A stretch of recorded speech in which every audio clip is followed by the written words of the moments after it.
Right, good evening everyone and welcome to this meeting of the Finance, Strategy and Management Committee. Item number 1, apologies for absence. Town Clerk, can you... we have apologies from Councillor Hillier and Councillor Eggleton, and I believe Councillor Cook is substituting for Councillor Eggleton. Right, welcome to Donna. Declarations of interest. Do we have any declarations of interest? Councillor Hamilton. Yes, I will declare a pecuniary interest to item number 13. I will not speak to that item. I will leave this meeting after number 12, which is the right thing to do. Okay, thank you. Anyone else? Any other declarations of interest? Yeah, Chairman. That's right, Mr. Mayor. Yeah, I'm a trustee of the River and Rowing Museum. I wouldn't call it pecuniary, but I may say a few words. I'll see what happens. Yeah, I think as a trustee, you don't have a disclosable pecuniary interest, and therefore you can speak if you choose. That's okay. Thank you. Any more declarations of interest? No, I see none. Item 3, public participation. So aside from Hilary and Sarah, who are going to speak during item 6, although if they want to speak now, that would be fine too. Do we have anyone else, Town Clerk, who's expressed the wish to speak? Not that I'm aware of. And I think Councillor Lambert, who's not attending as a member of the committee, but he intends to speak on item 6 as well. So, but we'll in the same way as Sarah and Hilary, we'll ask him to the table at the time, metaphorically ask him to the table. Item number 4, minutes. To approve the minutes of the meeting on the 10th of November. Are there any items of accuracy, or can I have a proposal that we accept them? I'll move we accept, Chairman. I think Councillor Hamilton is seconding that. All those in favour? Okay, thank you. That's carried. Item number 5, finance. To receive the dashboard papers, management accounts, summary of SIL expenditure, bank reconciliations and summary of payments. So that's little 1 on pages 8 to 34. Any comments on that? Councillor Hamilton. Yeah, I note the dashboard papers. I also note the spending still at quite a fast rate. And I note the bank reconciliations and the summaries of payments. And I note the figures that we're currently at, and anything we can do to lower the deficit would be great. So your proposal is to receive all of those items. Okay, can I have a second for that, please? Councillor Gavshak, thank you. Anyone else want to comment? No. Okay, let's vote on that proposal then to receive these documents. Okay, that's carried. Item little 2, to receive and note the external auditor's report for 2019-2020. These are on page 35 and 36 of your agenda. And there was just the one matter, but that doesn't affect the opinion of the audit, which is regarding the code of conduct, and that's been in place since 2012, since the Localism Act came in to change these regulations. And the Town Clerk and I have been in discussions recently, and there will be a review of the code of conduct at the next meeting of this committee. This is work that was underway anyway. It's not planned to be a revolutionary change. We have to operate within the Localism Act, but we are going to try and help make sure that the code of conduct is clarified in 1 or 2 places where I think it could be. The auditor is right to say that we should review this. So are there any other comments, or can I have a proposal that we accept the external auditor report? Councillor Hamilton. I'll just ask a question on what you just said. Does that mean there's going to be a group formed to look at the code of conduct, or is it just you that's going to do it? The Town Clerk has drawn it up, and he sent me a draft, which I haven't read yet. Could he distribute that to all councillors on the committee then? So I haven't read it yet. So, but we do plan to set up a process, and that may or may not include setting up a working group. So Okay. It's likely that we'll bring a draft to the next committee, and then that can either be approved or amended or sent away for further revisions. Mr. Mayor. Mr. Mayor, Councillor Arlott, would you like to go ahead? Yeah, yes, Chairman. Looking at some emails that were flying around on the 30th of November by one particular councillor, I think this is a really good time to review our code of conduct. So I look forward to that. Just to emphasise, the objective is to try and help and clarify and make sure that any issues that have arisen, and for example, your declaration of interest earlier, there are some areas in the current code of conduct where it's not completely clear how and when interests of that sort should be declared. So that's the nature of the proposal. I'm not suggesting, and the auditor is not suggesting for a moment, that there is a problem with councillors' conduct, which I hope is always within the code of conduct. So, any more comments on the auditor's report, short as it is, or kind of proposal that we accept it? Councillor Plant, yeah. Councillor Gavishak seconding that. Anyone wish to speak, or should we move to the vote? Let's just we go to the vote. All those in favour of that proposal? All those against? No.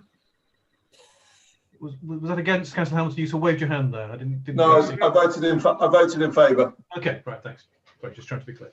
Right, thank you for that. Now, the next item is the internal report, and the internal auditor's report in item little 3, and that's rather lengthier, and I'm particularly pleased, and I'm sure the town clerk and the officers are as well, that there are no major items, no minor items of non-conformance, and therefore we are in the happy position of being able to declare a clean bill of health on our audits, which I'm very pleased about. It's always nice to, and I think we should extend our thanks to the town clerk, the officers, but also chairs and vice chairs and councillors for making sure that we follow our procedures correctly. Yep. So, kind of proposal that we accept this report as well. Councillor Plant again, Councillor Gavishak again. Anyone wish to speak further on any of these items? Okay, all those in favour of that proposal? Right, thank you. Right, we now move on to item Chair, 6. I think I have a delay. Sorry, Chair, Councillor Gavishak here. I've got a delay on my line. I'm going to log out and come back in again. So, Yep, thank okay. you. So, item number 6, which I expect will take longer than the previous items. Got the hedge. So, starting off on page 47.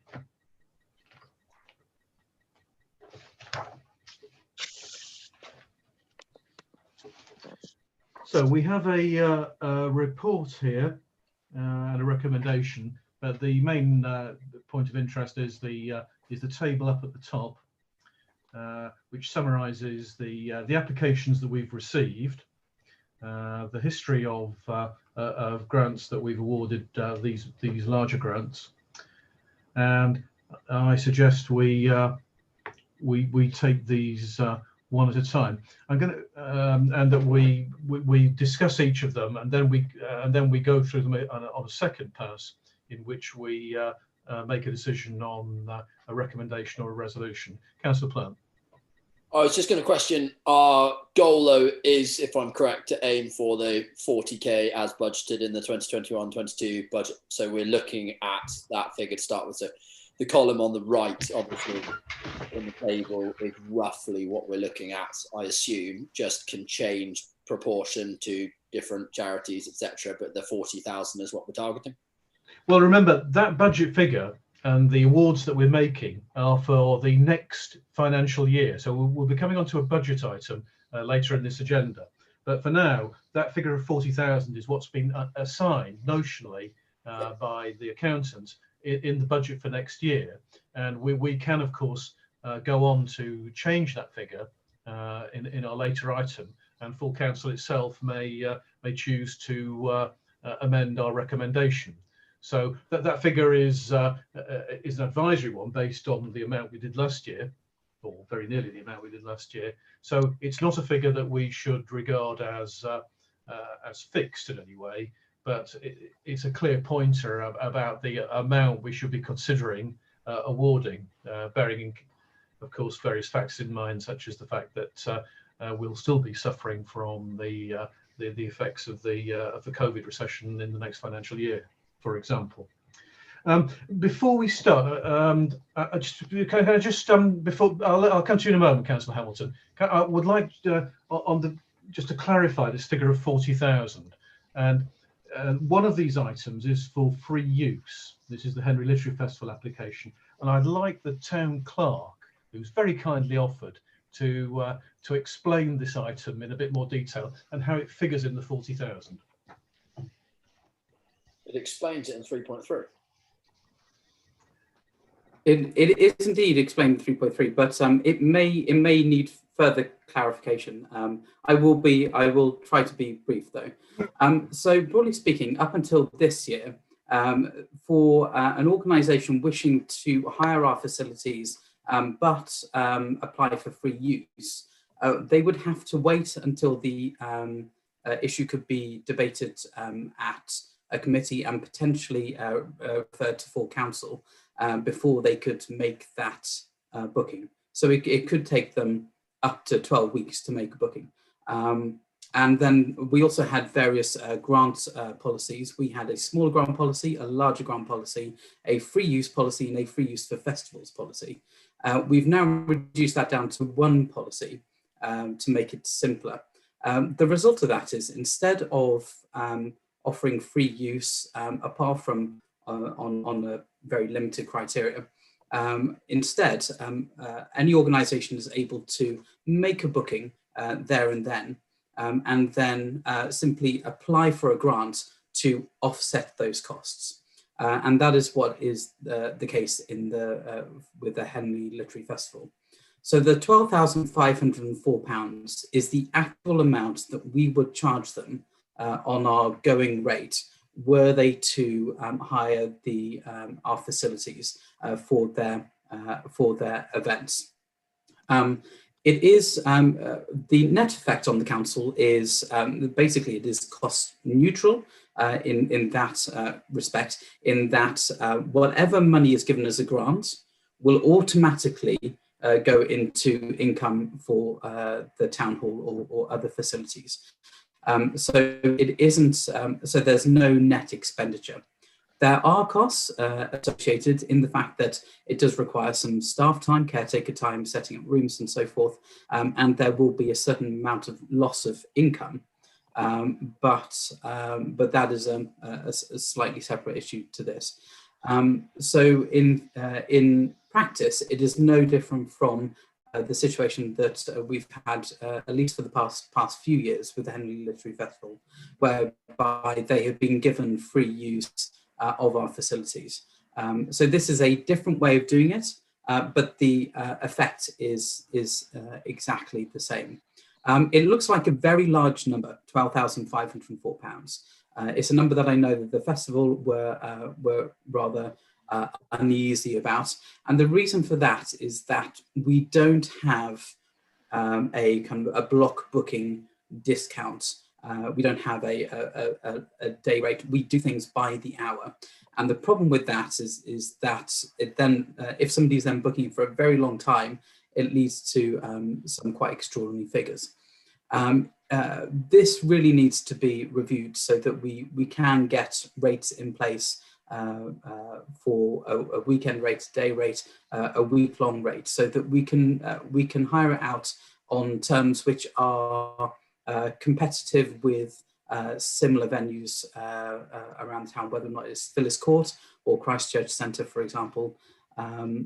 If it was this amount of use at another venue, it would be substantially lower potentially about 45 to 50% lower than it says here. So although the headline figure looks very large, there is no net impact on the council, and it is artificially large. Although we will be looking to review those charges to get in some block booking discounts in order to actually bring it down to where it actually should be, were somebody to make a booking. Thank you, Town Clerk. Is everyone happy with that explanation? Councillor, I know you had your hand up a moment ago, but Councillor, were you satisfied with that? Yeah, it was on exactly the point that Sheridan went on to, which is the figure of 12,000 is obviously disproportionately large. But is there anything that we can do at this meeting to potentially change that, even if we knew that potentially in the future we were going to create a weekly charge, or can we not make the two coincide? Because it seems, one of the figures that they quoted for the King's Arms barn is a matter of 2,000 or 3,000 for kind of a weekly hire. So if we were going to come with a much lower figure for a weekly rate, then it would obviously drastically change what we'd potentially approve them for a grant, or is it not worth doing at this point? I think at this point, but bearing in mind the Town Clerk's explanation, we look to try and lay it out a bit more clearly when the budget is drawn up. In the way the smaller grants are, and we'll also look in the future at the artificially large nature of the number because of the lack of block booking factor. But at the moment, I think if you bear in mind the number is artificially large because there's no block booking, and it doesn't represent any outgoing at all because it's balanced by complementary income. Yeah. Okay, Councillor Hamilton, I know you've been waiting patiently for a while. Thank you very much. Obviously, we've got quite a task to get 60 grand into 40 grand or 66 grand into 40 grand. Now, in previous years, I just want to ask this question. Councillor Lambert was very good in terms of fundraising, and one of his charities, Mayor's Charities, was the Henley Music School. And last year, I know that Councillor Arlott contributed to one or two charities as well, and therefore we didn't take that out of the grants pot. I just wondered what's happening this year with the Mayor's allowance, and whether the Mayor could update us on the 3 charities or any of these above, so that we can take that into consideration. Would you like to comment on that, Mr. Mayor? Yeah, what I'm doing won't affect what's in front of you this evening, Chairman. Okay, right, thanks. I think that's enough for me to know. Right, so I suggest that we first of all invite those who come along to participate and make representations on behalf of the charities to speak. Then we go through the items one by one, and then we do a second pass in which we make decisions on each of those applications, having judged how, as Councillor Hamilton said, we try and squeeze a 66,000 pint pot out of a 40,000 quart, or vice versa. Right. Okay. So Hilary and my name, yeah, wish your name's appeared, and the Sarah Posey. Who wants to go first? I'm happy to go first if. Right, Hilary. Yeah. Go ahead. So I'm Director and Clinical Lead of Riverside Counselling Service, who've requested a grant from you. And I'm not going to go through in detail the application that we put in, but I just wanted to update you on some things since that was sent in to you. I mean, as it says on there, we have 52 counsellors who volunteer their time, and 26 of those are based in Henley. We've now got a new cloud-based management system, which is enabling us to work very effectively remotely. And so we're offering our counselling sessions online, and a few of our clients are being seen face-to-face if there's a clinical imperative to do this. But we are now able to sort of more accurately look at our figures. And last week alone, we offered 160 clinical sessions, counselling sessions, and 61 of those were held in Henley. So that's 36% of the number of sessions that we're offering. But I think what I really wanted to highlight is the impact of COVID-19 on mental health. And as we are the only charity in Henley that is supporting mental health specifically from a very professional perspective. I just wanted to sort of highlight the issues that are coming up, and a couple of reports that have come out recently. The Health Foundation has said there is a plethora of research that studies that are currently underway looking at the impact of COVID-19 on the population's mental health and the likely impact this will have on mental health services. Among the more cataclysmic is a report from the Centre of Mental Health, which was published in October, which predicts that up to 10 million people, that's almost 20% of the population, will need mental health support as a direct consequence of the impact of COVID-19. And 1.5 million of those will be young people under 18. It also goes on to say that 2/3 of the adult population, that's 69%, are reporting feeling somewhat or very worried about the effect of COVID-19 and what it's having on their life. And the most common issues affecting well-being are worry about the future, feeling stressed, anxious, and lonely. And I think, as a community, there is a massive impact this mental health crisis is going to have if we don't support those services such as ours that can give real benefit to the people in the community and support their mental health. We're concerned about the long-term impact on young people particularly, and there's been several reports on that say that it will have a devastating long-term impact on families, relationships, prospects for the future, young people feeling a sense of purpose. And I think that the work that we do very much supports people in being able to think about that and manage their own mental health. So on top of the sort of information that we've already sent in to you, when there's a real awareness that the financial crisis is impacting on our clients pay what they can afford. So some of our income does come from client fees, but that's massively reducing. It was 50% of this year's income was generated by fundraising, whereas 3 years ago, we only required 6% of our income from fundraising. And the fees per session are going down as people's financial circumstances alter with the effects of the pandemic. So we want to be able to support those who are most disadvantaged, those who are on low incomes that need this support to be able to manage their lives.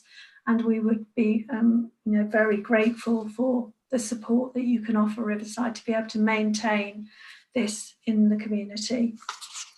I'm very open to take questions if you'd like. Thank you, Hilary. That was an excellent presentation on the need and your work to meet that need. Does anyone have any specific questions for Hilary that aren't already answered in the presentation or the agenda? Sorry, Councillor Arnold. Yeah, Hilary, I'm sure you do a very good job, and we all welcome to listen to that. Did I read it somewhere that you were given a big cash donation somewhere? Was that off SODC? We have a grant of 13,000 from SODC this year. So I didn't hear that. Sorry. You've gone very faint, Hilary. Sorry, I'm sorry, but That's better.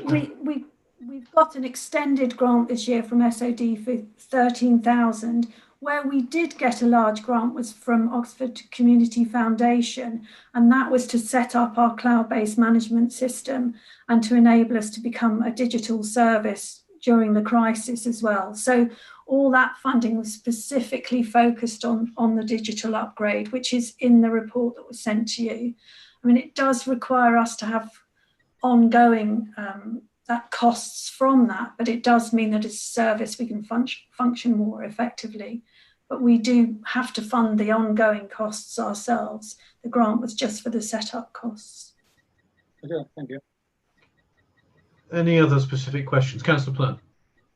Mine was just actually to commend you on the amount of grants that you have applied for. It's one of the things that we always look for when going through some of these applications, is to see who you've already reached out to. And I think you've got the most extensive list of any in there. So, you know, well done on that. Thank you. We do try.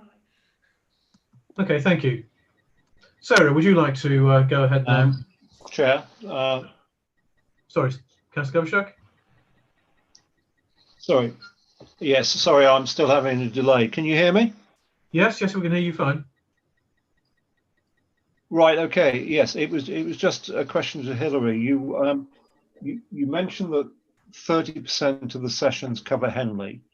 Does that imply that 70% do not?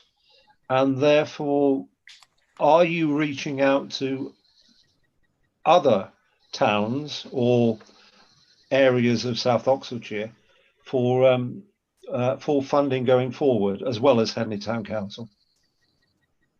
I'm sorry, Stefan, I missed the beginning of that, but I'll pick up the gist of it. Yes, we are looking. We've contacted all the councillors in the region who have an amount of money that they can give to us, and we're getting funding from them. We get funding from Berensfield Council, and we're engaging with Didcot Council to see if they will provide funding for the services in their area. You've gone very faint again, Hilary. I'm sorry. You're drifting in and out of audibility.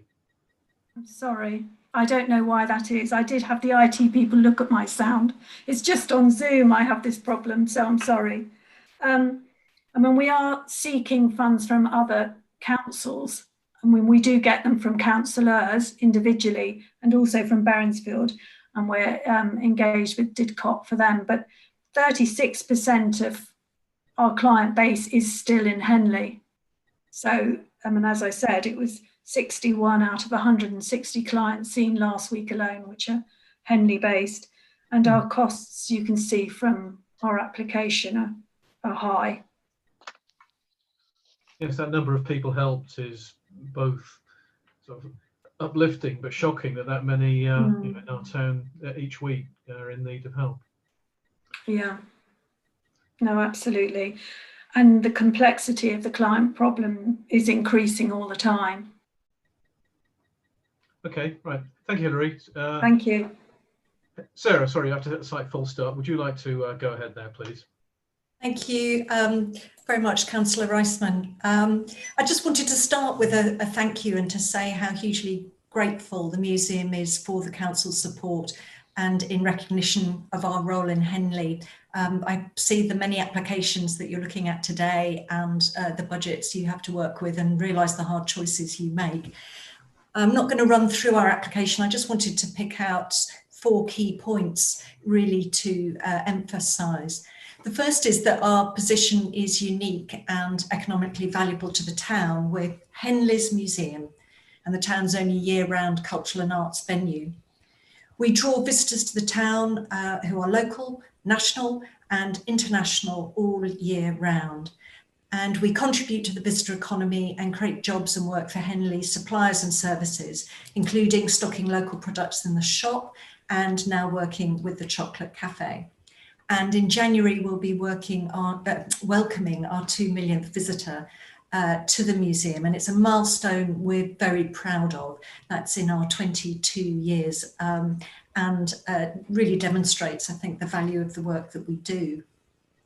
The second point is that our need is great despite our best efforts, and the particular focus of the application is to help us help ourselves with the funding that we seek, very much about supporting our new trusts and foundations coordinator post.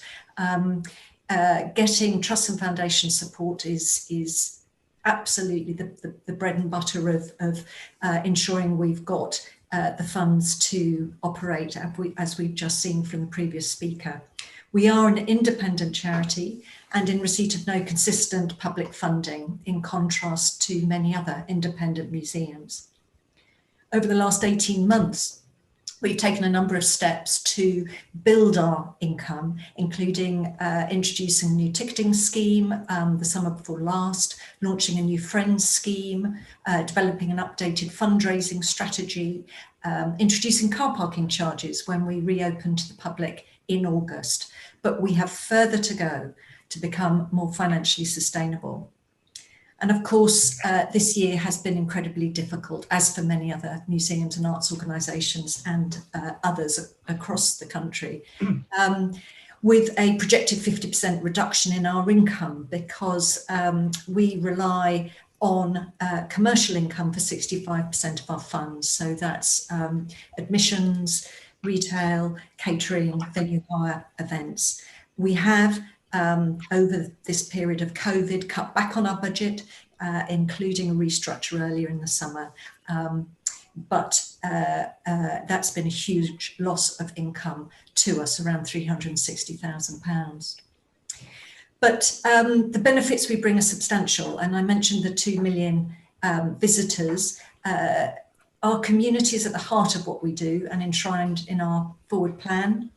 And we're the hub for the community. We have worked, for example, with over 15 local groups in the community gallery since it opened, offering them an incredible platform for their work and message, and collaborating with them on various projects, engaging with the collections, building.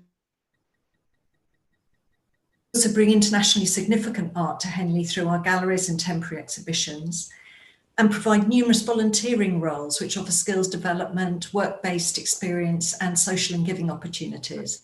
And we've got a dedicated local core of volunteers who can attest to this.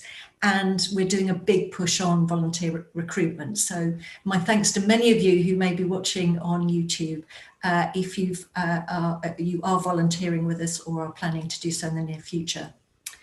We're proud to be part of the fabric of Henley Life, collaborating closely with the council and participating in numerous Henley events, including the Living Advent Calendar, the Tourism Alliance, and so much more. And pre-COVID, we had around 20,000 children, adults and families taking part in our learning programme, which is an outstanding figure for a museum of our size.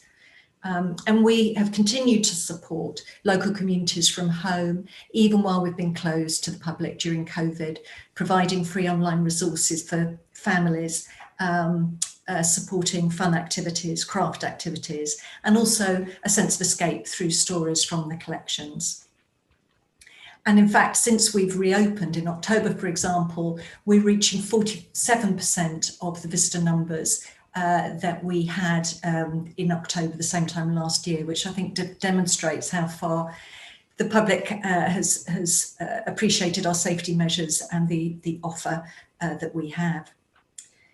Just to close, that the funding isn't just about enabling us to continue. The funding that we seek is about the incremental benefits it'll bring by leveraging, enabling us to build our fundraising capacity and enabling us to leverage further support from other trusts and foundations, and to build on the work that we already do. Thank you. I'm very happy to answer questions. Thank you very much, Sarah. That was an excellent summary. Would anyone like to ask any specific questions that haven't already been answered? Councillor Hamilton. I'd just like to restate what you've said there. You've done an amazing job. You've turned the car park into a revenue generator. You've gone out and got funds.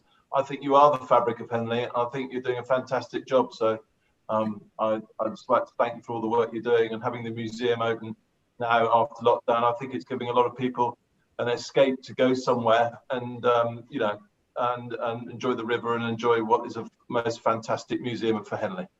So thanks very much, Councillor Hamilton. I'll pass those comments on to the team. They'll be appreciated.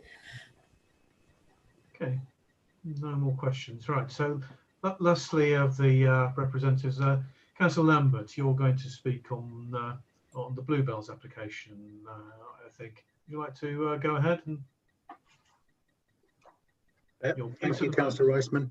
I'll just give a little bit of background, because although most people here are probably well aware, maybe some are not.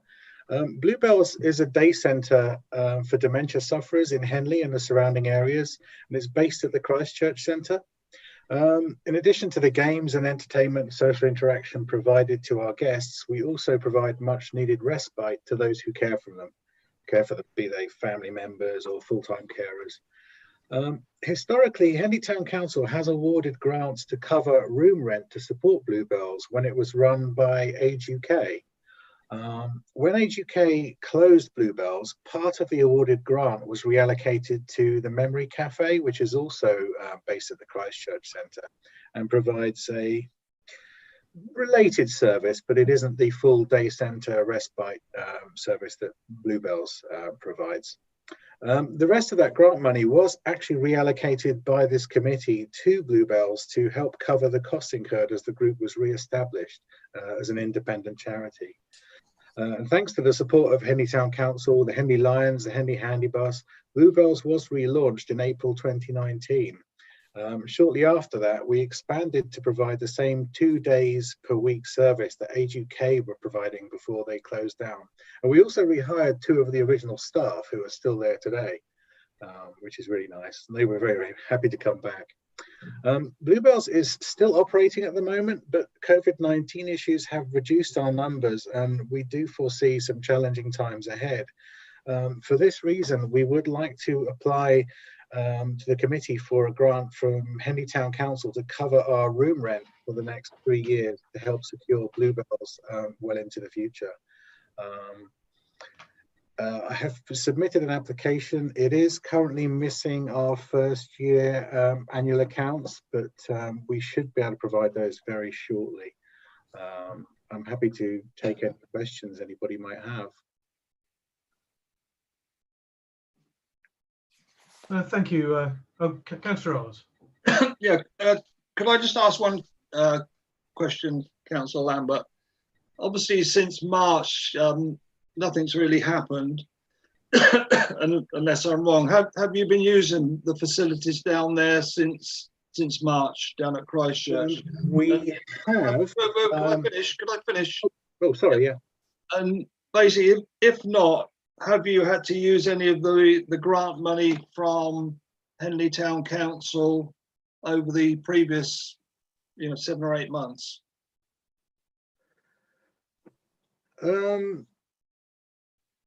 I don't believe we've used any of the grant money. We have stayed open for part of the lockdown, but not the whole lockdown. We did shut initially with everybody else, and we were closed until I think around September time, and then we opened it again.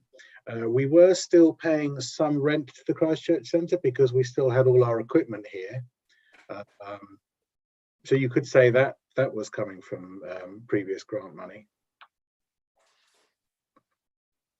Okay, Councillor Plant, is that you trying to?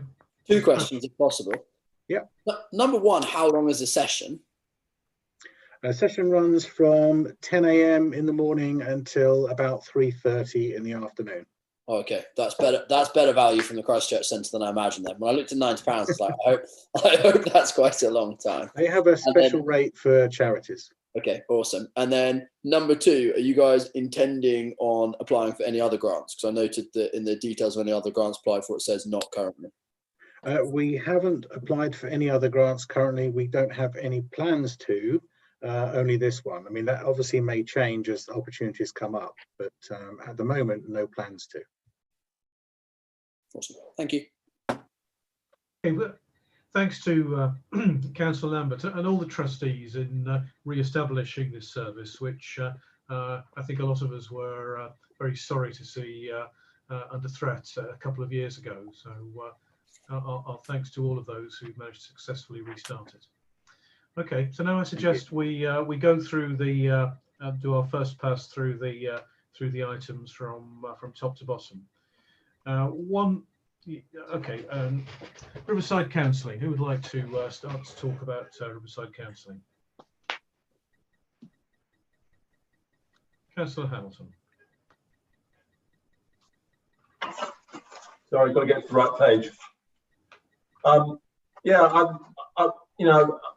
number that comes out is 36% people, 36% of the people that look after in Henley, and so I'm minded to support them in some way. I just wondered what other councillors think. I think perhaps a third, given the number of people that are from Henley.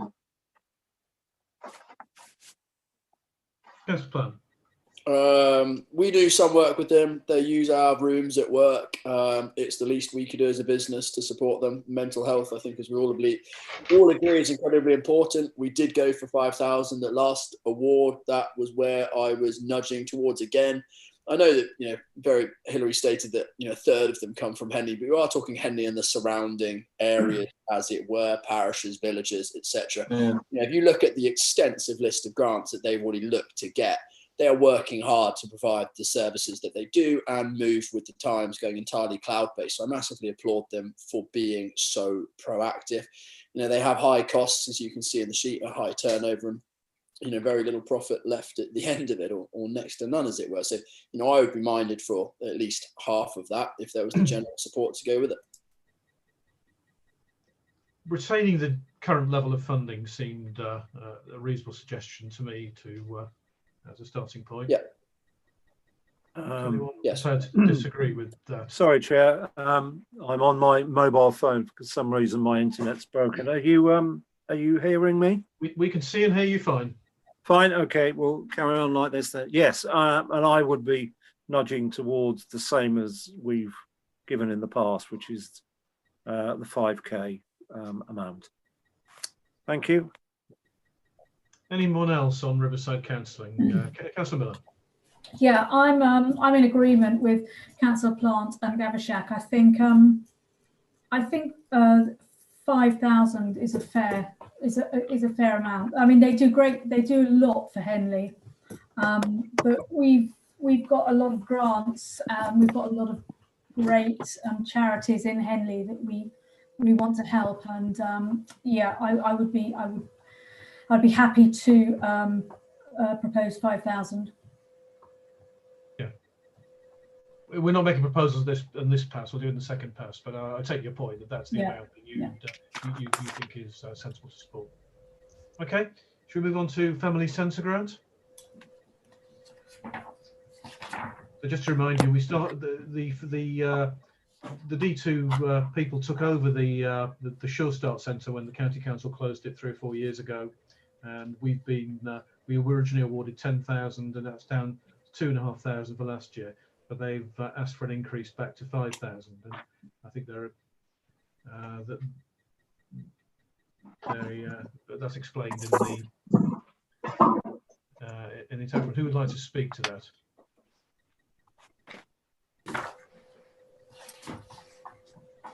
Councillor Plant.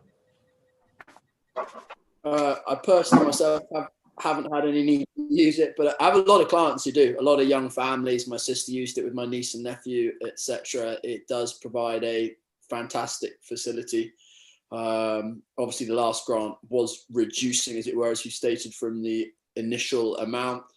Seeing as we are strapped, I do think services catering for young families and also those with kind of disabilities and learning needs, providing a workplace, etc., is a truly meaningful thing for a community, and is in the true sense of the meaning, a community asset, as it were.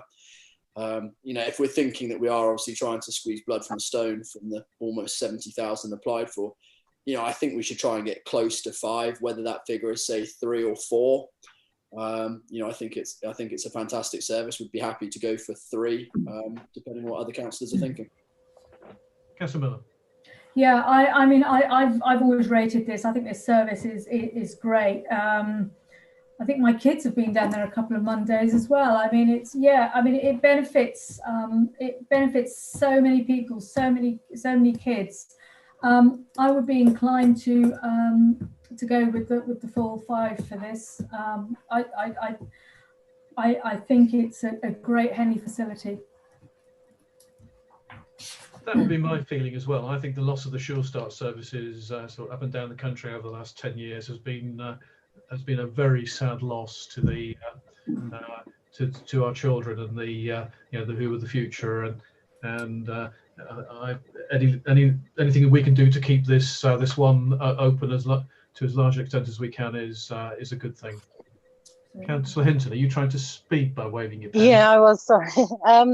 Just to agree with everything that everyone's already said, and it's not even just the obvious support that they provide. There's lots of other stuff that isn't even mentioned in the grants. application that I just know that they do, and I would be minded, like Councillor Miller, to support them for the full amount. Okay, anything more, or shall we move on to the next one? Anyone else want to speak? Okay. Right, on to Bluebells. The information provided, as Councillor Lambert said, was perhaps less extensive than perhaps some of the other applications, and in particular, because it's a young charity, they haven't yet been able to lay out a 3-year plan for not just their general financial plans and the way in which they intend to develop and improve the service offering that they have, but also the financial plans. And I'd like to see that increase. And I've talked with Councillor Lambert, and he feels that they will be able to produce this shortly, but aren't able to do so at this point. And so one thing that we could consider is to make an award, but dependent on our meeting with them and looking through the presentation that they're able to make on their future planning. Councillor Plant. No, I think it's a very good suggestion.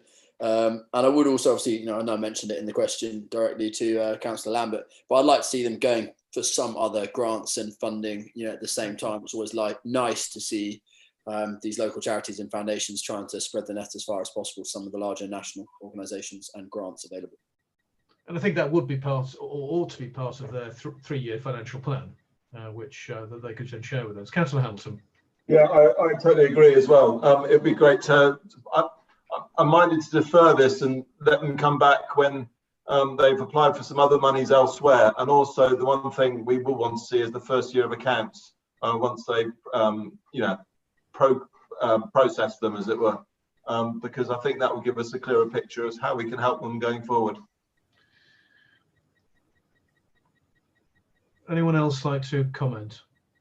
Okay, let's move on to oh, sorry, Councillor Crook.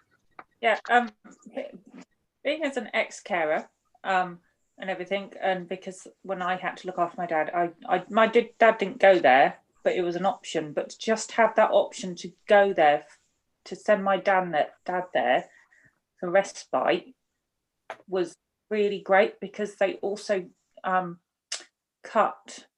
Age UK also had cut the group service. There's less and less help for carers out there, so this is something that should be retained and kept for people. So I've been minded to award the full amount. I agree. It's very important not only to recognise the benefit that the dementia sufferers themselves are going through, but the stress and strain on carers, and anything to support the hugely important role that carers carry out, I think is an excellent thing. Right, the River and Rowing Museum grant of 20,000 over 3 years. Who would like to speak to that? Councillor Plant. Just one, I'm sure it's been raised before, but I do find it perplexing that we obviously charge them some £7,500 to rent a car park from us, and then we give them, a grant back each time. It's like we're giving and then taking just a little over a third of it back each time. It seems confusing, but if that is the straightforward way to do it for the accounts, then I guess there is some logic to this. Maybe I can help with a bit of history. I mean, when the River and Rowing Museum was first set up, we agreed that there would be a peppercorn rent for the museum itself, but the car park was felt to have commercial possibilities, and so we made a commercial charge for that. About 6 or 7 years ago, the River and Rowing Museum came with just sort of the point that you were making, that it seemed silly to take with one hand and give with the other. The reason for doing that is that we tend to try and charge sort of commercial or near commercial rents for commercial type operations, but we give out grants where we feel there is a service being provided which is benefit to to residents of Henley. And so what we did was we said we'd like to keep the charge the same, but are there any particular activities that the town council could specifically fund? And the one that we turned out to fund it was the Children's Educational Service. And so we provided £10,000, which is intended to help provide that to a large degree. So we could be quite completely transparent that what we're doing is we're not funding a large debt. We're simply saying we value the service that you provide, and that we'd like you and we'd like to associate ourselves with that service so that it continue and be secure. Does that make sense? And in fact, going on, that is the point I'd like to make, is that we'd like to discuss with the River and Rowing Museum the way in which the community and the town council, together with the River and Rowing Museum, work in partnership together. The River and Rowing Museum is a key part of the social and recreational and educational infrastructure of the town, and I'd be minded to propose that we have, having not talked for since those times a few years ago, we sit down with the River and Rowing Museum and go through the services that they offer and look to see which specifically we might look at funding again. And so I'd be inclined to set aside a final decision on this until we've gone through that and can look and produce a similar arrangement in principle to that we did before.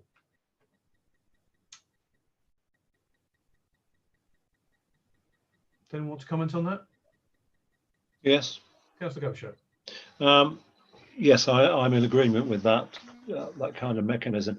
I would be extremely uncomfortable about doubling the amount we give without that conversation, and I think my view is that I still think that the existing award of £10,000 is the one that I'm more comfortable with, especially considering that we have some issues with the grants budget. So I would be aiming at about £10,000, but I would want the conversation to be to happen as well. Thank you. The current grant is 14,008. It's made up of more than several bits and pieces, I think. But yes, it is. In total, we are currently providing them with 14,800. Yeah, you're right. I mean, just to emphasise. Well, then the similar amount. I agree with you, Councillor Gaveshock, and this is in order to try and look to see how we can work in partnership. The River and Rowing Museum should be an important relationship between the town council on behalf of the community and the River and Rowing Museum itself. And I think exploring that is something that would be useful to do in a slightly larger context than just simply making a financial award for something non-specific. Councillor Hamilton. I too would support a similar level.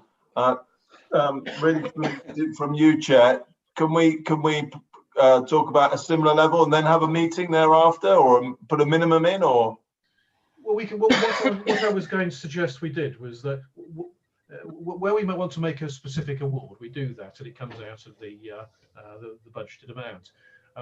Where there may be some degree of discussions to have beforehand, put in a notional amount, which may change, and so at least the accountant has something to put in her budget, so we have a realistic view of what our likely spend is going to be.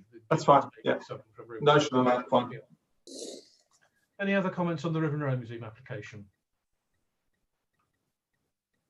Okay, let's move on to the Be Free Young Carers. £1,000 last year, and then £1,000 asked for this year. Councillor Plant. Oh, definitely. I don't know why I like this one so much, but the full amount. I stand by my comments on the carers, and my wife, who's a teacher, is involved with many children who act as carers for parents and other family members, brothers and sisters, and the numbers are truly amazing. I mean, and in the report it suggests that 2 in every classroom are a carer, and it's a staggering figure really. That and supporting those carers, because it's often very difficult for those individual carers to they suffer from the stress and the difficulties and other problems caused by having to put that effort in. So I completely support this, and I think it's an excellent proposal. Councillor Miller. Yeah, I'm just agreeing with you guys. I absolutely fully support this for the full amount. Okay. Headway Thames Valley. They've asked for an increase from 5,000 to 9,050. Have they though, or is that over 2 years, or is it just 9,000 for 2 years? They want 2 years of 9,000 rather than. Each of these are figures per annum. So the £1,000 we've been discussing is £1,000 for 3 years. Yeah. And this one for some reason is for 2 years. I can't remember what that reason was now. Yeah, that's what I was just clarifying. It is the full 9,050 for 2 years. Yeah.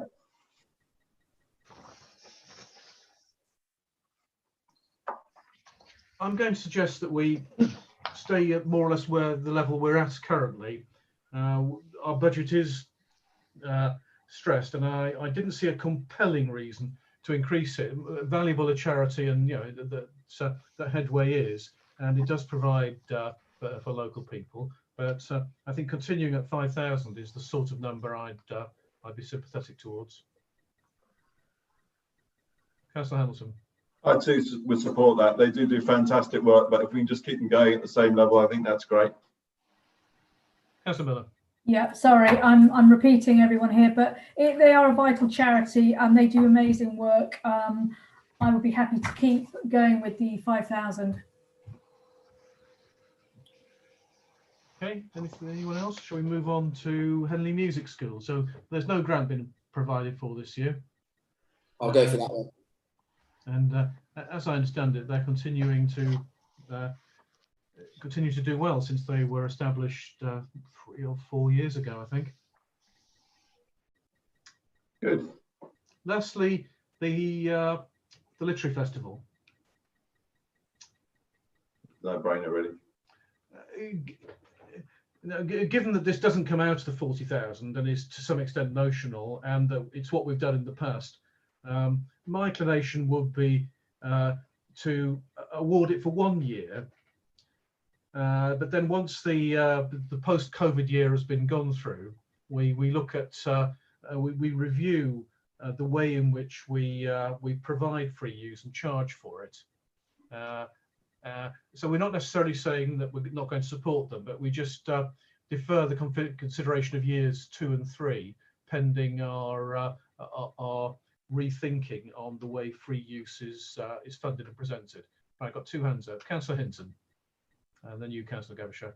I do agree with you because I think it needs to be looked into, as the town clerk mentioned earlier. But I can remember when they used to come to Town and Community, they may have come to finance as well for this every year. And so I was one of the really strong supporters of them having the extended grants. So after it's all sorted out, I think that they should have the peace of mind of not having to come back every year. And that once we've sorted out the way we rent our rooms and what we charge and how that's classed as free use, then we look, if we're going to award them in the future, then we award them for longer periods of time. Certainly some stability makes sense. Councillor Gaveshak. Councillor Hinton, that's an awful lot of sense. That we should be going for a longer-term settlement on it. I'm completely happy with the amount awarded for this year, and yes, pending a review going forward. We have to remember that the Henley Literary Festival is the fantastic festival that brings people into the town, and it does bring an awful lot of visitors to the events, and in coming to the events, they spend an awful lot of money in the town as well. So we should absolutely support the Literary Festival going forward. At the moment, it's nominal use of the buildings, and we should continue that. But yes, let's go for the nominal 12,000 this year, and strike up a conversation with them for a long-term settlement going forward. Clark, you want to chip in?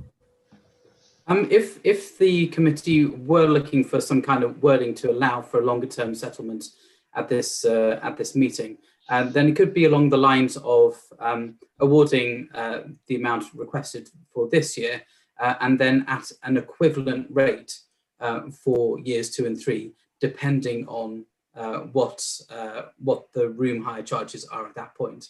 So therefore, if we then establish a day rate, a weekly rate, then that could then be applied. Could do that. I'm bearing in mind that until, of course, the COVID struck this year, the Henley Literary Festival is a very successful literary event and cultural event, as well as being successful in financial terms. It has a considerable turnover.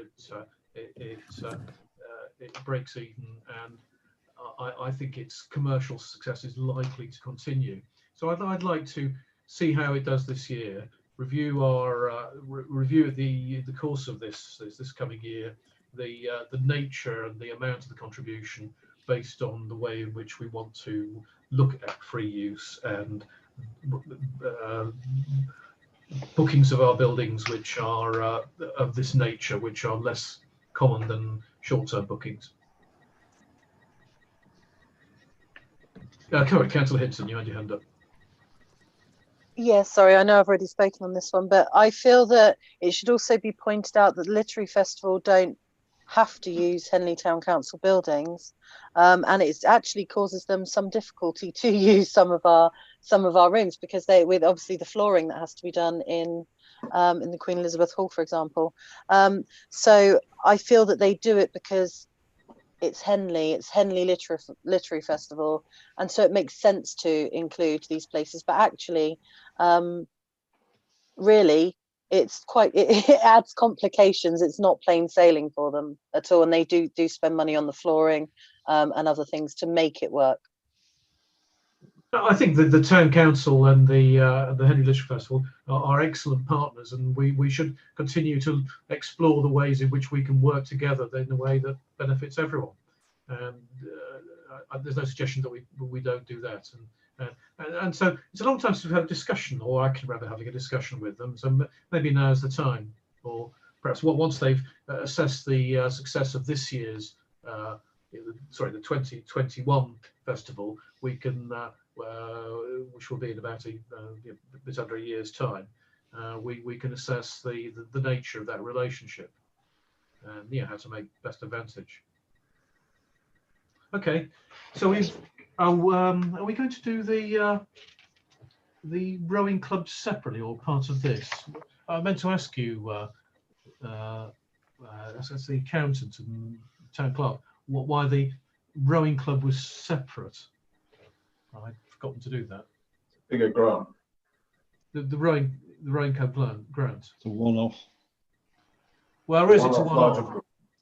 But does it come out as budget, or can we just do it separately? Should I speak?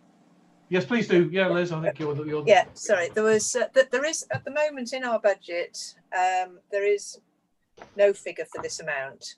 So if councillors are minded, and it is separate because it's one-off.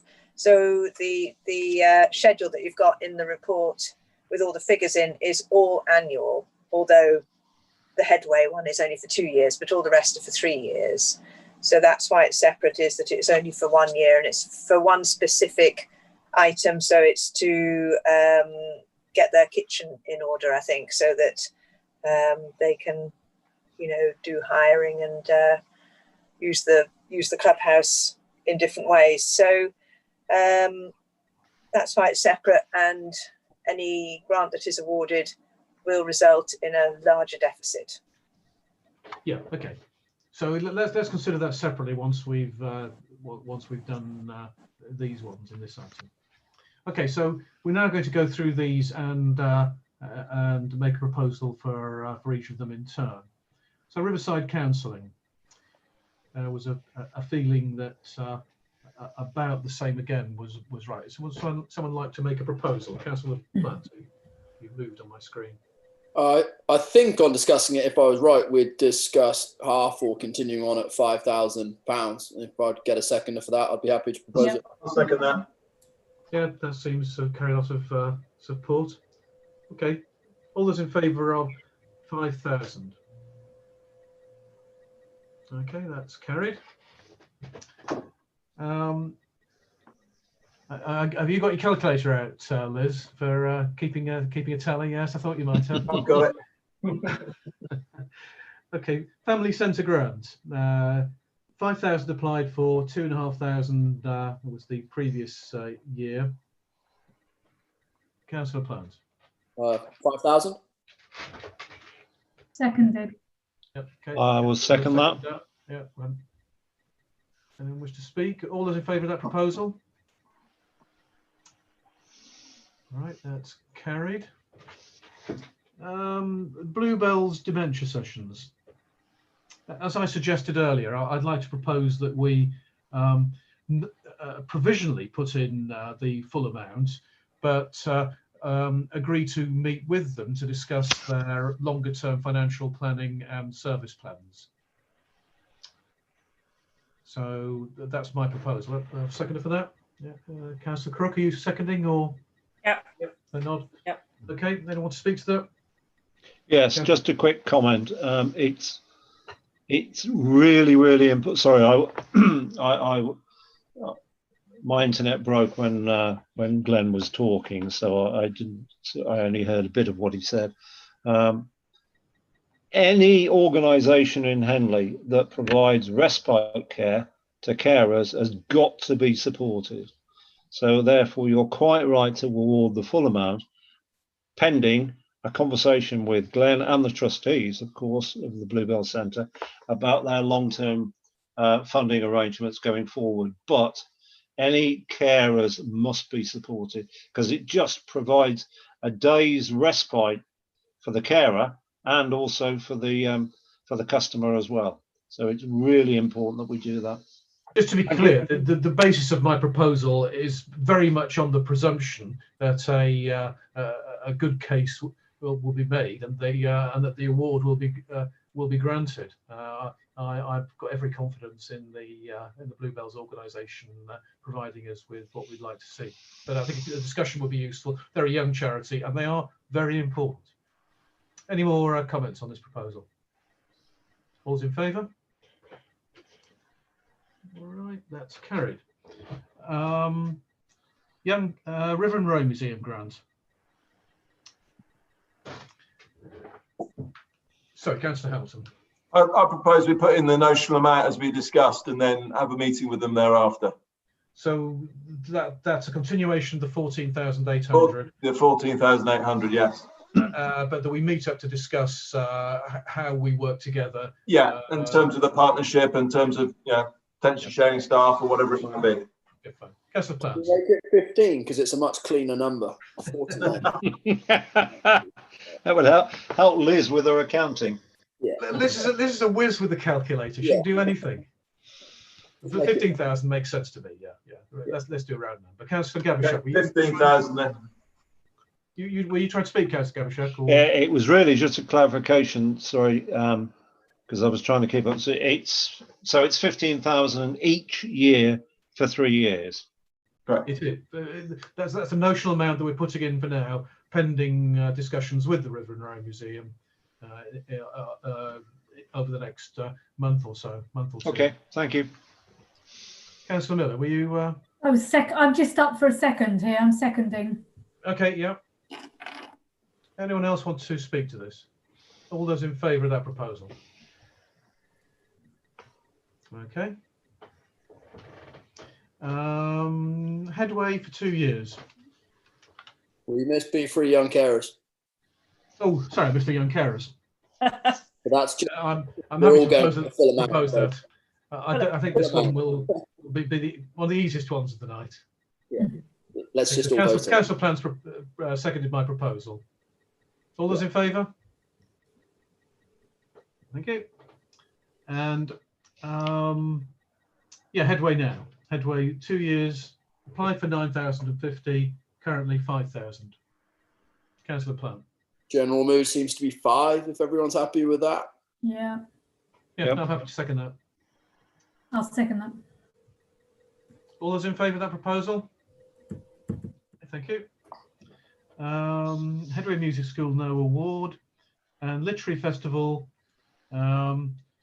we've had suggestions of 1 year followed by a review and 1 year followed by a commitment to equivalent support for years 2 and 3. Does anyone feel, Councillor Gobshak? I think award the 12,000 and review. I wouldn't go for, with all due respect, the equivalence, because we don't know what the equivalent is at the moment. So I would say £12,000 for the 1 year, and we review it after the next year's event. So that's not because we envisage withdrawing it necessarily. We just want to review the relationship and their financial needs. It gives us the option to go up or down. It does. Yeah. Councillor Plant. Just following on from Kelly's Councillor Hinton's really good point. What did we do with the Nomad? Didn't we set their no longer grants? It's part of the budget or something like that. So we actually took it out of grants and just made it a recurring annual. It's a line in its own right, I think, isn't it? Maybe the accountant can remind me. Because we could always consider something similar going forward with the Literary Festival, if that makes more sense. For the Nomad grant, we included it under recreation and amenities as a sort of antisocial behaviour sort of, we describe it as something like, you know, mitigating antisocial behaviour, and it was to fund an extra person in Nomad. I think Kelly, you can't say. Yeah, I think he means that's on top of the existing annual grant, is it not? Or do we not do an annual grant of 10,000? Sorry, and yes, similarly also. With the Over 60s Club? Yes, it's a budget line in its own right, I believe. Yes, right. Yeah. Thank you. Okay, so we have a proposal that that we award it for 1 year, pending a review of the way in which the council costs these bookings and presents them for simplicity. All's in favour of that proposal? Okay, right, that's carried. What do we manage to get to then, Liz? Well, before the Literary Festival, we'd got to 39,640, which is pretty. Well, I'd regard that as spot on. I haven't even done the sums. And then including the Literary Festival, as we've sort of explained in 3.3, is a cost and it's an income. So I think, you know, that's kind of slightly separate. But if we were comparing the other annual grants where we're actually paying money, we're 39,640 against our budget of 40,000. So that's really good. Okay, right. I'd like to thank those who came and presented on behalf of those charities tonight, but also all the other charities for the excellent work they do and the difficult decisions they give us each year with trying to choose between the various different good things that go on in our town. So thank you to everyone who's involved in any organisations which come to us for help. Right. So the next item will be the where are we? Rowing Club Kitchen. Rowing Club. Must be the I can't see it in the agenda. Rowing Club Kitchen. Page 115. That is, so it's the Rowing Club, and as the accounts pointed out earlier, this is to improve their catering facilities as a one-off. And I think it's a fairly straightforward proposal. Anyone like to speak to it? I've got hands up from Councillor Gavashak and Councillor Platt. Who's first? Really, just a question before any debate is: have they indicated in this, and I couldn't find it, that they are applying for grants elsewhere? Because one would think with the Henley Rowing Club catering for 50% of Henley's rowers, that they would also be applying for, 50% of the grant from elsewhere.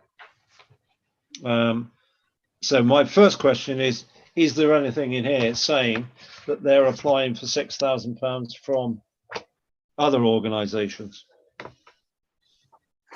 And I can't see it at the moment. So that would sway my comments in that I would be probably quite content to give half the money, but they should seek the other half from elsewhere. Mr. Crook. They not get a grant from Sport England or the lottery to fund it, National Lottery? Yep. To fund or wherever. There's probably some or other the district councils, small funds, or I think there are a number of sources of potential income there. So I think Councillor Gavashak's suggestion is a sensible one. We tend to try and go for matched funding with our awarded grants to encourage organisations not to become over dependent on one source of income. Councillor Hamilton first before I come back to you. Yeah, I'd be minded to do 50%. I think we should give them the amount of 50%, so 50% of the 12,990. Obviously, they can go to SADC. I'd also ask the 3 district councillors, do they have anything left in their pot, as it were, or even the county councillor, does he have anything left in his pot? Obviously, given where they're at, they're also able to apply to Wokingham. But I think by us giving 50%, it'll probably improve their chances of getting it from elsewhere. So I'd be minded to give them the actual amount of half and let them go after elsewhere. Okay, Councillor Plant, you.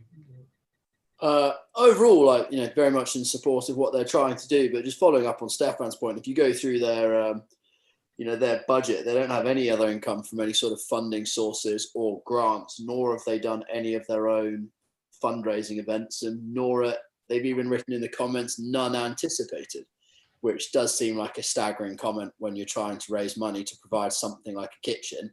And I know that we support many other clubs around town, but be it the cricket club or the rugby club and all this kind of stuff, they do seem to go to a large effort to do a lot of their own internal fundraising, as along with applying for grants and stuff like this. So I think half seems reasonable, and maybe encourage them to actually look to do some fundraising from other streams, as it were. Yes, Gavashak. We have supported sporting organisations and rowing and the regattas going forward, like the Hendy Visitors, etc. as well.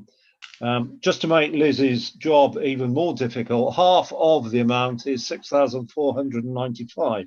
So you gained with nice round numbers in one column, and we've completely screwed it up in another column. I suggest, can we make it 6.5?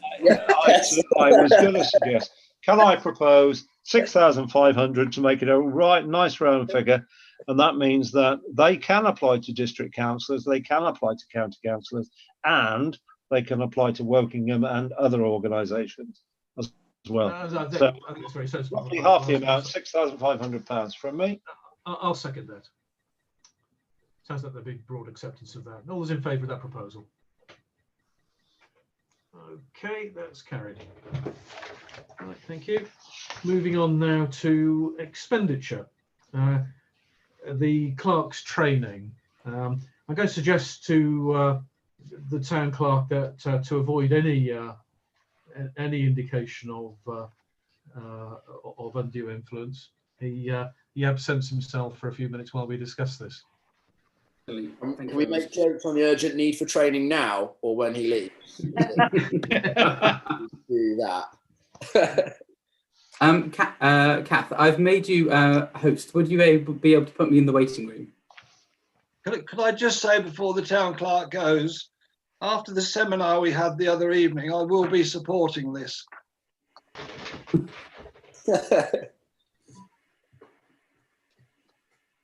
Okay, and someone will need to. If Kath's going to be able to invite Sheridan back in when we finish, then that will work fine.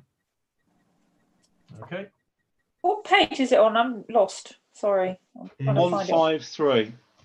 Yeah, I've got it on my It phone. might be on the second chunk of your agenda. It On is my- in the second chunk. So it's in the second email that we got. The Was it? second part of the agenda. It was printed out in two parts, but how it is, I can't remember how it came in the.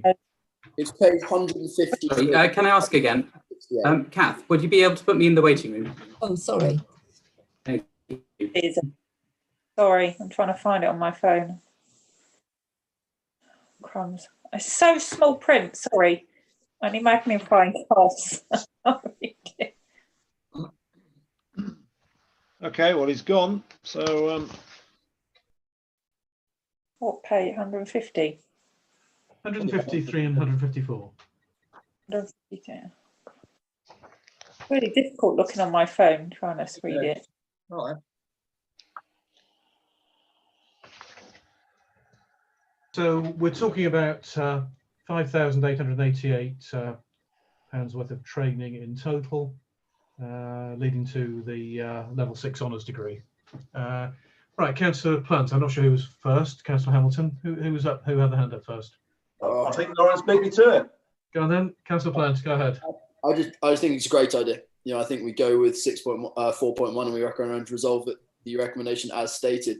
You know, Sheridan's already been incredibly helpful in numerous areas, and you know, if we can further training, further education on such an important matter, I think is critical. It shows our kind of trust and support in him. He's done a great job to start, and yeah, I think we go with it. Yeah, I'm a great believer in professional development, and this is just the sort of professional development we should be doing. Councillor Hamilton. Yeah, I second that. We've got the caveat in there that were he to leave, he'd have to pay some money back, which I think is important, particularly when you're doing an honours degree, and I fully support it. Councillor Crook. Yeah, he's very efficient. When he does the minutes, he's done them almost straight away sometimes. He's fantastic, so it's only an improvement. So well worth money spent. Yeah. Training is important, and I think we should follow requests for training where they're reasonable. This is more than reasonable. Councillor Gavishak, you. Well, I was just saying the standing joke about minutes is that he's done them before the meeting's ended.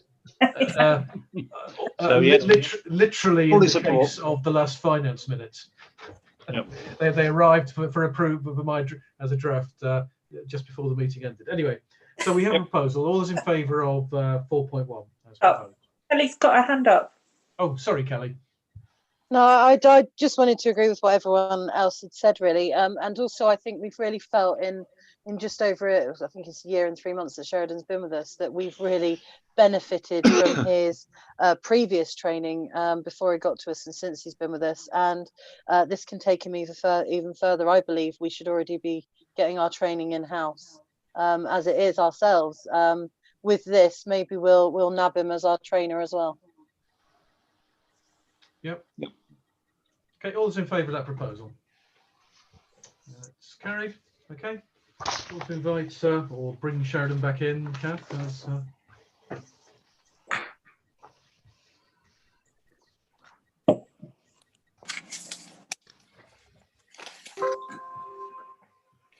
Okay.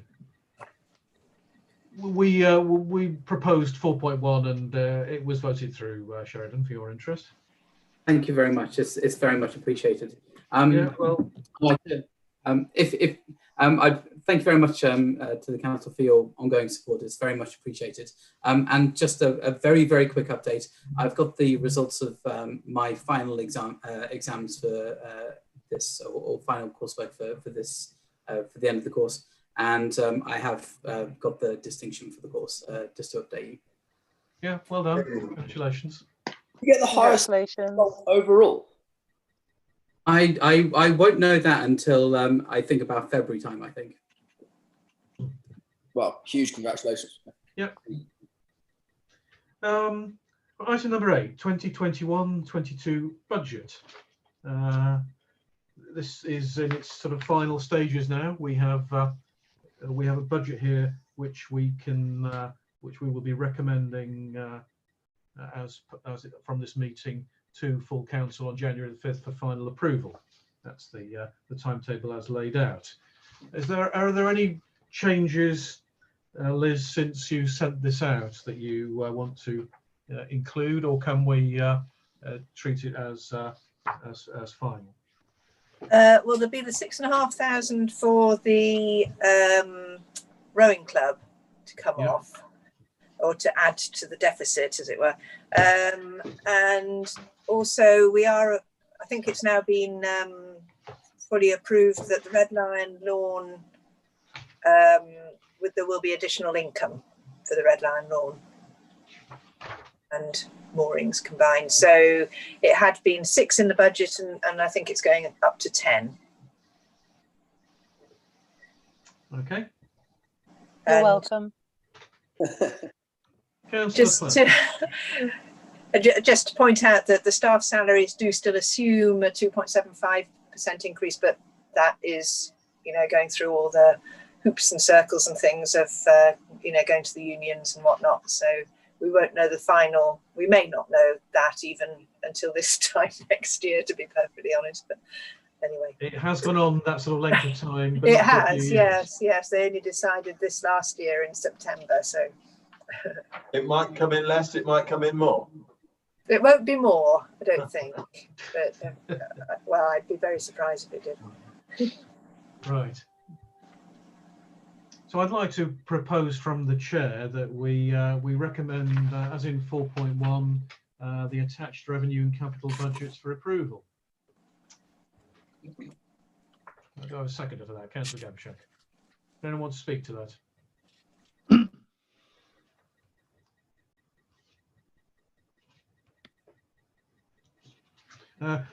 I would draw attention to 3.7 of the report, which indicates that we are currently looking at a deficit of what's now just over £200,000, and only some small proportion of that is actually the responsibility of COVID and the measures we've taken to support the town and its commercial the commercial threats that have arisen out of that.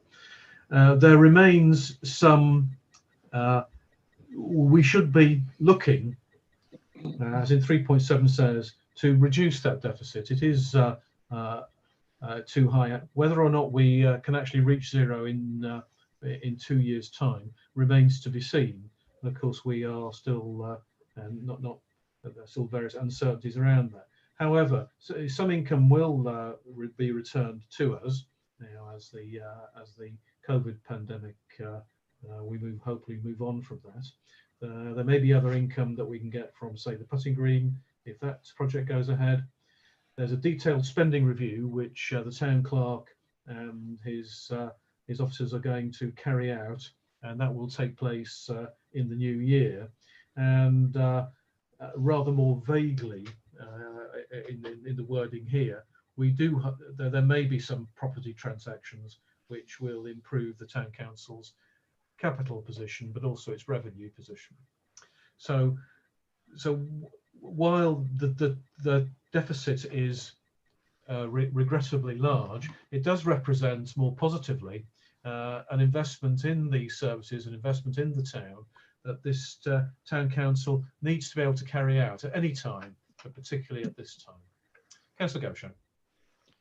And I will agree with all that you've said, but add one more sentence that in fact we spoke about the last finance meeting, and we also spoke in the value for money meeting that I attended the last time, that we have tasked the town clerk to actually look at the spending of the budgets going forward. So therefore there has to be a year where there may or may not be some expenditures stripped out of the budget going forward, but I'm quite content with the accounts at the moment, and I would ask councillors to approve the recommendation. Thank you. Okay, I see no more hands up. Shall we move to the vote then? All's in favour of the proposal, which is 4.1. All is against? Okay, and I'd like to propose 4.2, which is to recommend the precept figure of £648,000 342 for the forthcoming year. I so move. Okay, do I have a seconder for that? Councillor Plant, I think. Are you seconding? You nodding? Yeah. Or are you trying to speak? Okay. Anyone to speak to that? Okay, all's in favour? Right, thank you, that's carried. Item number 9, staff Christmas arrangements. This is a report on page 167. So it's not contractual, but the town council has customarily allowed the staff 3 days off every year by closing the offices and information centre between Christmas and New Year for those 3 days. And, this proposal is to repeat that, and I'd like to at the same time thank the staff for all their work this year. It's been a particularly difficult and challenging one in many years, and in many ways, and I hope that we continue to do as well and even better, but without the added difficulties caused by an international pandemic. So I so move 4.1. Councillor Hamilton, are you seconding that? Yeah, I'm seconding that. I know there's a council that doesn't like these Christmas arrangements, but I too fully support the staff. I think they've done a fantastic job this year, and whilst we can't confirm a 2.75% increase, I do think giving them a Christmas arrangement is absolutely right, and some kind of, if allowed, a drink or whatever within that arrangement is absolutely right. Councillor Gobsher. Yeah, I'm happy to support this, and we've got to bear in mind that the staff are saving us money, because normally we actually give them a contribution to their staff party. So in fact, thank you to all the staff for saving us money on the budget.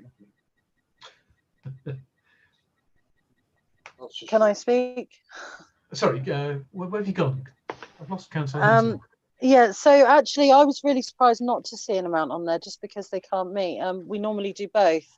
And after an extraordinarily tough year, of which a lot of our staff have been back and forth and furloughed and all sorts, but for some of our staff, the work's been ongoing, you know, the whole way, or for most of our staff, the work's been ongoing the whole way through. I'd like to see us do a little bit more. I'm actually shocked that there isn't this figure in there to be divided amongst them. Maybe local vouchers for some of our local shops or something like that. But I would like to see something in there. I'm just shocked that this is it after such a year. You make a very good point, and the town clerk can I think reassure you on this one. And first of all, thank you very much for your thanks to the staff. Obviously, they have been working very hard during a very difficult time. So the reason why the amount for the staff for staff party isn't in there is because it's already within the budget, and therefore it's already within my delegated powers to spend. Having said that, I obviously wouldn't want to do something which was out of keeping with, which was out of proportion with previous years. So were we looking to spend a lot more than previous years, I would of course be looking to bring back to the committee. Obviously we can't do a staff party this year, and there have been savings in staff welfare this year anyway because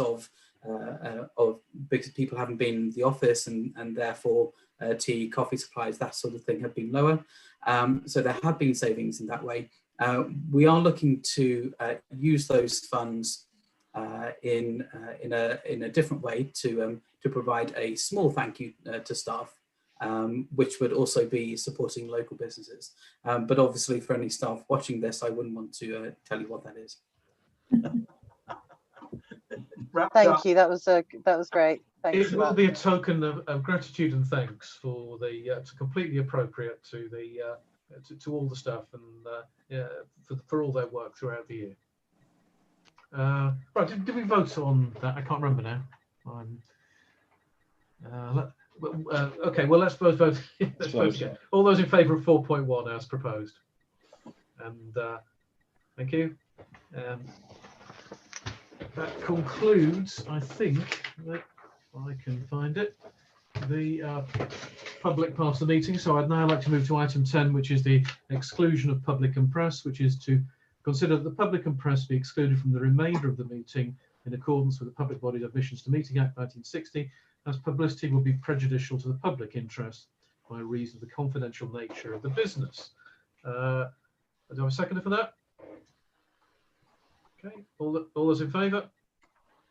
Right, thank you very much, and thank you for everyone for watching, press, public, and residents of Henley. We hope you found it useful, and we'll now